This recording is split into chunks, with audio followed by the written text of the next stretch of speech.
consegue se livrar da morte, né, que caiu sobre os indígenas ao longo de muito e muito tempo e ainda cai.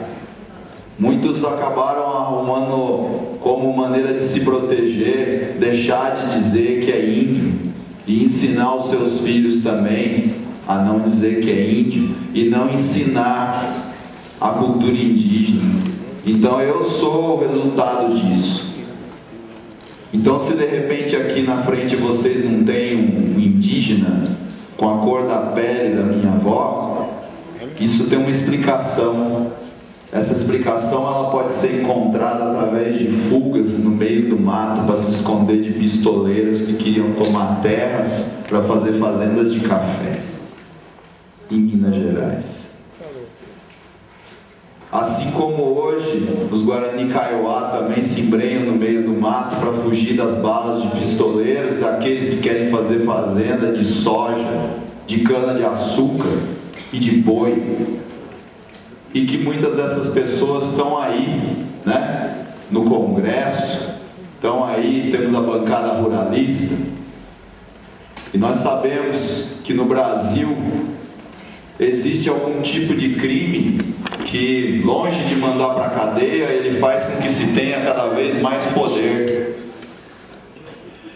E ao mesmo tempo você vê que aquele que tem que ter medo, né, da repressão e da lei, muitas vezes é aquele que o maior crime que ele faz é simplesmente ser quem ele é. Então sexta-feira nós vimos um pouco isso, né? A gente viu um pouco isso na aldeia Maracanã. O que nós estávamos fazendo quando fomos tirados de lá debaixo de bomba de gás, debaixo de cacetete, o que a gente fez simplesmente naquele momento era estar dançando em volta de uma fogueira. Então várias pessoas naquele espaço, não indígenas, acabaram descobrindo no contato com a gente as suas raízes indígenas também.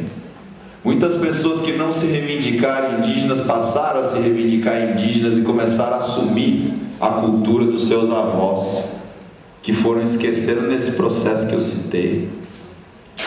Então muitas daquelas pessoas que estavam dançando em volta daquela fogueira, elas, se for botar um antropólogo para fazer um laudo, ele vai dizer que não são indígenas. Por quê? Porque não falam a língua, porque era a avó ou avô que era indígena. Ou então alguns estão, a origem indígena está tão longe, mas acontece que tinha uma outra coisa acontecendo lá, que tem a ver também com direitos humanos, né? Que é o direito de você expressar os seus valores culturais, a sua religiosidade. E as pessoas estavam lá também pela energia que tinha aquele lugar. Aquele lugar para nós é um espaço sagrado. É um espaço sagrado. Toda aquela região da Tijuca, ela já foi um cemitério indígena. Lá, na década de 10, quando vivia o Marechal Rondon, lá foi a sede do SPI, Serviço de Proteção ao Índio, quando foi o início dos primeiros direitos indígenas do país e que hoje lutam para terminar com esses direitos, para diminuir esses direitos. Não sei se todo mundo sabe o que é a PEC 215, que ela pretende tirar da competência do Poder Executivo, da Presidência da República, a demarcação de terras indígenas e jogar isso para a mão do Congresso. Então quer dizer que o mesmo fazendeiro que mata índio no Mato Grosso do Sul para plantar soja é o mesmo que vai decidir se a terra indígena vai ser demarcada. É o mesmo. Aquele que tem as suas mãos sujas de sangue é aquele que vai assinar a lei, é aquele que vai dizer se o meu povo vai ter aldeia ou não. Então, por isso é que nós enfrentamos um outro tipo de preconceito também, que quando a gente chega na cidade,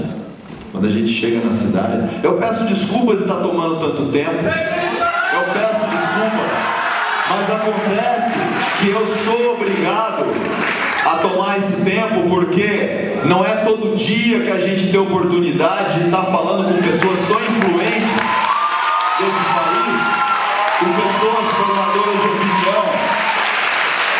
E eu estou representando muito, eu estou representando 305 etnias desse país. 305 etnias.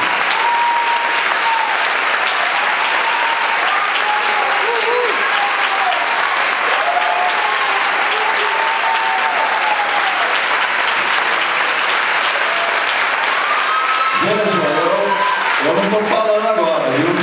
Então parem de marcar o tempo, por favor. Bom, vejam que eu não fugi ao tema direitos humanos. Eu não estou falando de uma causa própria. Eu estou falando de direitos humanos porque muitas vezes volta de uma fogueira no espaço sagrado para dizer talvez adeus para sempre àquele lugar, porque você está cercado por um exército e você sabe que não pode resistir porque você está em minoria, mas você resolve resistir não com as armas daqueles que te atacam, mas com as armas que a gente aprendeu a usar para se manter ali durante 6 anos. Então a gente estava resistindo com o maracá, com a nossa dança, com o nosso canto, dando as mãos e valorizando aquele espaço. E é isso que acontece. E aí nós vemos, por exemplo, em vários lugares, os indígenas também têm que abrir mão da sua religiosidade pelo avanço, né, das igrejas evangélicas.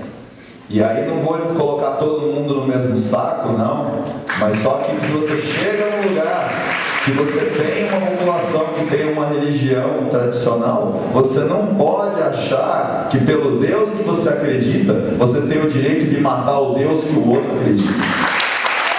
Você não tem esse direito. E enquanto a gente não pensar que os indígenas também são membros do nosso país, enquanto a gente não levar em conta que nós temos o direito de estar nas florestas. Fala assim, lugar de índio na floresta. Eu adoraria estar na floresta, mas o que estão fazendo nas nossas florestas? Pelo monte! Aonde é que tem lugar para o índio viver na sua floresta? E se ele fica só na sua floresta, aonde que as decisões de derrubar essa mata, de envenenar esses rios, de matar essas populações, elas são tomadas? São tomadas aqui nas capitais. Então o índio tem que estar aqui. O indígena tem que estar aqui. Lugar de índio é em todo lugar, não é só na floresta. E é por isso que a gente luta tanto por aquele espaço. Porque aquele espaço não é para nós nos fecharmos em nós mesmos, não. Aquilo é para ser uma embaixada indígena. Aquilo é para nós estarmos em diálogo com todos vocês, porque a gente acredita que a gente tem o que contribuir com esse país. Nós não precisamos apenas ser cuidados como aqueles que não sabem o que fazem com as suas vidas, como aqueles que têm uma cultura que não pode evoluir. Nós temos o direito de aprender a usar computador, nós temos o direito de usar roupa, sapato, temos sim. Assim como o brasileiro vai comer no self-service, né? E usa o mouse, e nem por isso ele vive inglês ou americano, ele é brasileiro. Nós também, eu estou usando isso aqui, né? Desde ontem, porque as minhas coisas estão guardadas num depósito, que eu não sei nem onde estão, depois que foram tiradas da aldeia.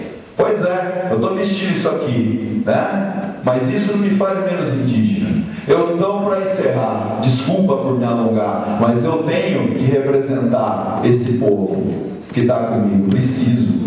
De repente esqueci de alguma coisa que meus irmãos me falaram. Mas então, ó, tá passando um abaixo-assinado aí, em folhas de caderno, que o meu companheiro Acha Xanica passou. E eu estou trazendo isso aqui, que é da vestimenta dele, para representar o povo dele. O meu cocar, eu tenho meu cocar em casa, mas eu estou usando o cocar do meu irmão, Baré.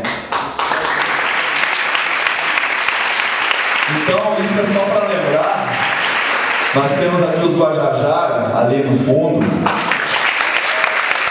Nós temos aqui indígenas potiguares que estão descobrindo aí as suas raízes. Nós temos aqui uma pessoa aqui que é mãe de uma indígena cuicuro. E aí é o seguinte, nós estamos aprendendo também, nossos indígenas, com a aldeia Maracanã, o primeiro espaço onde, além de conviver com vocês, nós estamos convivendo entre nós, etnias indígenas. Então, por isso que nós queremos aquilo, por isso que eu estou passando por cima do tempo, por isso que eu estou correndo o risco de ser chamado, né, de oportunista, porque talvez seja oportunismo, é porque essa oportunidade aparece uma em não sei quanto tempo. E é por isso que eu estou aproveitando. Não é por mim, não. Não é por mim, não. É pelas 305 etnias indígenas desse país que eu estou falando isso. Chudé Milipom, da Fora Poké, Ximã, Xatã. Que Deus, independente do nome que Ele tem, ilumine o caminho dos nossos irmãos. Boa noite.